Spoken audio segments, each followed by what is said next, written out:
નમસ્કાર દર્શક મિત્રો, આપ જોઈ રહ્યા છો આજકા ભારત ન્યૂઝ.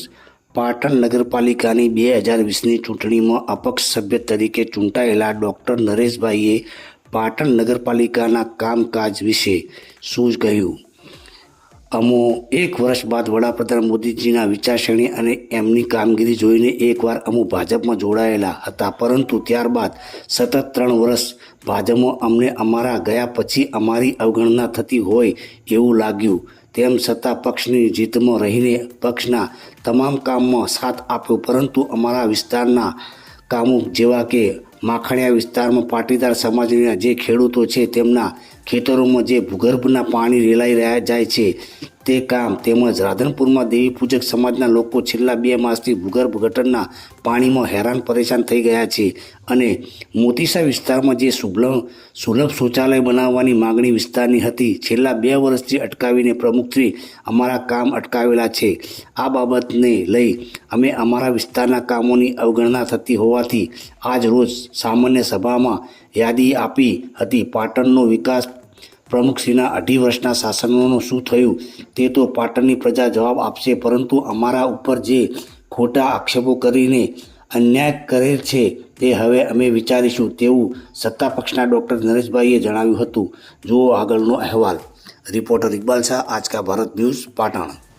પાટણ નગરપાલિકાની 2020ની ચૂંટણીમાં અમે નગરપાલિકામાં અપક્ષ સભ્ય તરીકે ચૂંટાયેલા હતા. ત્યારબાદ 1 વર્ષ બાદ નરેન્દ્રભાઈ મોદી વડાપ્રધાનની વિચારસરણીથી અમે એમની જે કામગીરી તે બાબતે જોઈ અને પ્રેરાઈને 1 વર્ષ બાદ ભાજપમાં જોડાયેલા હતા. પરંતુ સતત 3 વર્ષ ભાજપમાં અમને ગયા પછી એવું લાગ્યું કે અમારી અવગણના થતી એવું લાગ્યું. તેમ છતાંય અમે પક્ષની શિસ્તમાં રહી અને પક્ષની જોડે રહ્યા, પરંતુ અમારા વિસ્તારના કામો જેવા કે મોતીસા વિસ્તાર છે તેમાં પેડ યુઝ જાદરું બનાવવા માટેનું કામ છેલ્લા 2.5 વર્ષથી પ્રમુખશ્રીએ અટકાવી રાખ્યું છે. માખણીયા વિસ્તારના જે ખેડૂતો છે જેમના ખેતરો છે એમાં એમના પાણી ભળી જવાથી ખેડૂતોને નુકસાન થાય છે, એ કામની ચર્ચા માટે સામાન્ય સભામાં યાદી આપી.